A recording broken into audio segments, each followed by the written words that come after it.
যারা অস্ত্র তৈরি এবং অস্ত্র প্রতিযোগিতায় এত অর্থ ব্যয় করছে তাদের কাছে আমার আহ্বান, আমরা শান্তির কথা বলি কিন্তু সংঘাতে লিপ্ত হই কেন?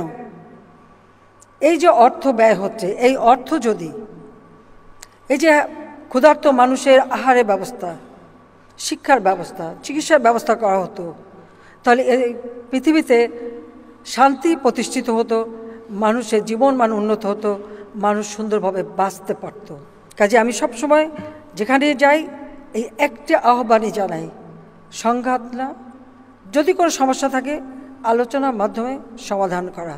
অস্ত্র তৈরি আর প্রতিযোগিতা, এই অর্থটা যে সমস্ত দেশ এখনও জলবায়ু পরিবর্তনের অভিঘাতে ক্ষতিগ্রস্ত হতে যাচ্ছে, সেই জলবায়ু অভিঘাত থেকে মানবজাতিকে রক্ষা করার জন্য সেই ফান্ডে সেই অর্থ দিতে পারে এবং ক্ষুধার্ত এবং শিক্ষাবঞ্চিত যে সমস্ত শিশুরা তাদেরও শিক্ষা এবং স্বাস্থ্য ও ক্ষুধা নিবৃত্ত করবার জন্য ব্যবহার করতে পারে, সেই আহ্বানটাই আজকে আমি সকলকে জানিয়ে যাচ্ছি।